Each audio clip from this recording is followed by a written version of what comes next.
Church music needs a strictness and metronome discipline. We need gear that helps us to sync our whole board worth of pedals, maybe multiple delays in tremolo, so that everything adheres to the click. For this reason, I couldn't recommend the TC Electronic Plethora X5 for church music use. You just couldn't tap tempo multiple slots at the same time, until now. With the latest Firmware 1.4.3 released 17 October 2023, tap tempo isn't a major headache on the unit anymore. Existing Plethora users, let's figure out how to install the new firmware and set up a board utilizing the new tempo control features with multiple tempo sync effects. Potential Plethora users, maybe this firmware update will nudge you over the edge to get one. So watch on. Step 1 is in finding the software to download from TC Electronic, and navigating the website can be a little tricky. So let's do this together. You're gonna go to your browser, you're gonna type in TC Electronic. Once you're in the homepage, you can do a few things. Plethora X3 users, you can scroll right using the information carousel until you land on the Plethora X3 page,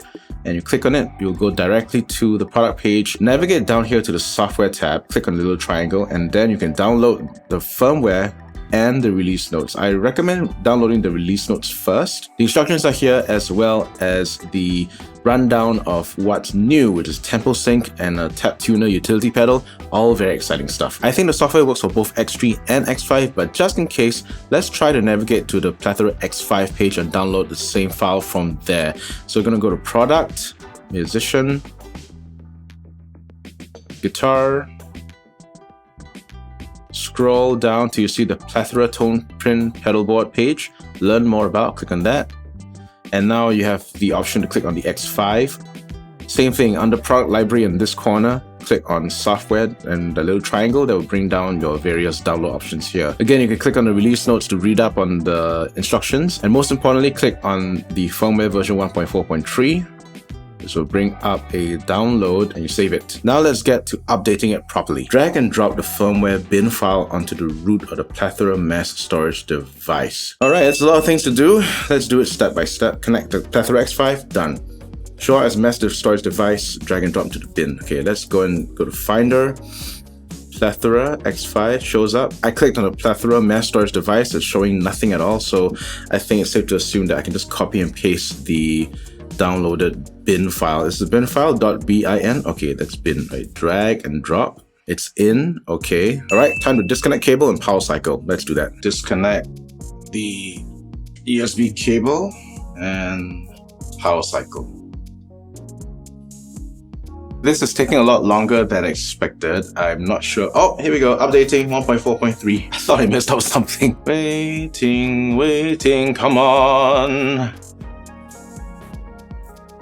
Sweet. Let's create a new board to experiment. You're gonna flip down the edit switch. You're gonna board up, and then you're gonna scroll up with the encoder button. Press this button to create a new board.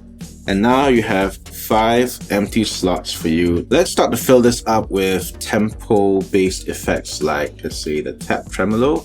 I'm just gonna load up a simple trem here. I'm gonna tap and build on this. Let's use a flashback delay. I want this to be my data H, so I'm gonna scroll up to the 2290.8, which is over here. Third slot, I'm gonna use the Alter Ego Vintage Echo Echoplex. I want this to be like a background delay. And last but not least, I want this to be a reverb. And I'll load up my favorite tone print. And last slot, I'm going to load up the tap tuner, which doesn't have anything to edit, but that's cool.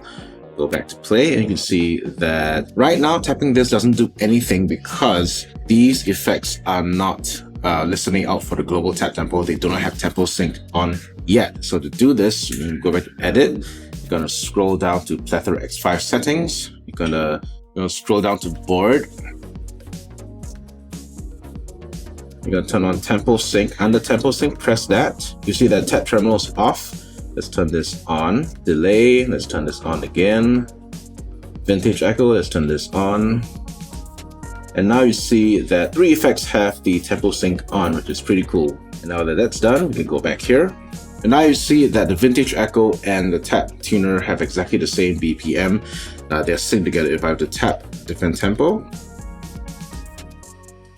the tempo changes. 99 BPM here, and this tiny little screen here says 99 BPM too. And you know tempo sync is on because you can see the top right hand corner, the little metronome symbol is on. And that means these slots are listening to global tap tempo. So let's hear some demos.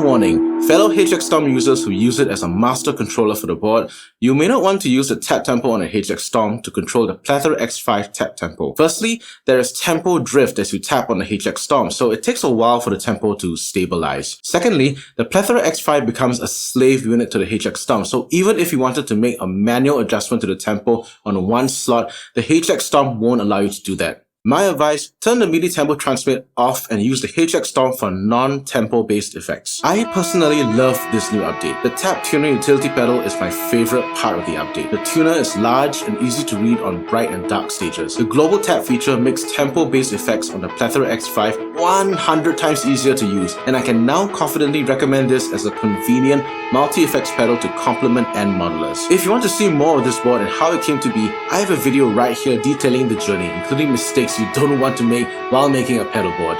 Learn from my mistakes.